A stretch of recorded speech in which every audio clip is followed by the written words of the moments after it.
اعوذ باللہ من الشیطان الرجیم بسم اللہ الرحمن الرحیم۔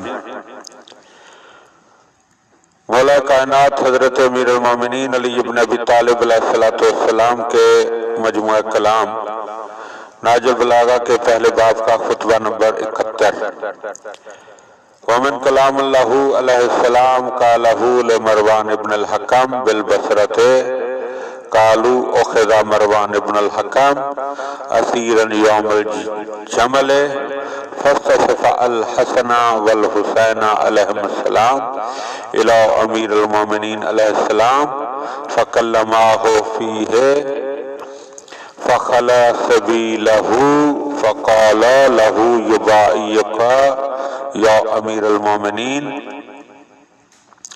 جمل کے موقع پر جب مروان ابن الحکم گرفتار کیا گیا تو اس نے امام حسن اور امام حسین علیہ السلام سے خواہش کی کہ وہ امیر المومنین علیہ السلام سے اس کی سفارش کریں۔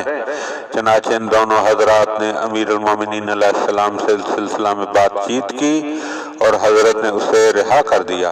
پھر دونوں شہزادوں نے کہا کہ یا امیر المومنین یہ آپ کی بیعت کرنا چاہتا ہے۔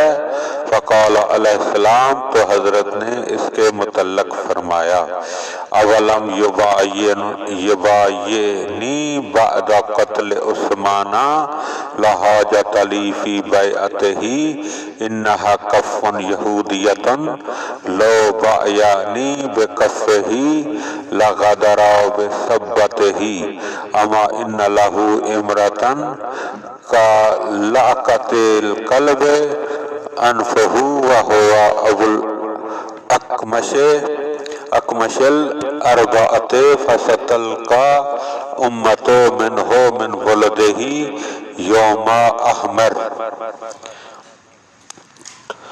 کیا اس نے عثمان کے قتل ہو جانے کے بعد میری بیعت نہیں کی تھی؟ اب مجھے اس کی بیعت کی ضرورت نہیں۔ یہ یہودی کا ہاتھ ہے، اگر ہاتھ سے بیعت کرے گا تو ذلیل طریقے سے توڑ بھی دے گا۔ تمہیں معلوم ہونا چاہیے کہ یہ بھی اتنی دیر کہ کتا اپنی ناک چاٹنے سے فارغ ہو حکومت کرے گا، اور اس کے 4 بیٹے بھی حکمران ہوں گے، اور امت کے اور اس کے بیٹوں کے ہاتھوں سے سختیوں کے دن دیکھے گی۔ اللہم صلی علی محمد و آل محمد۔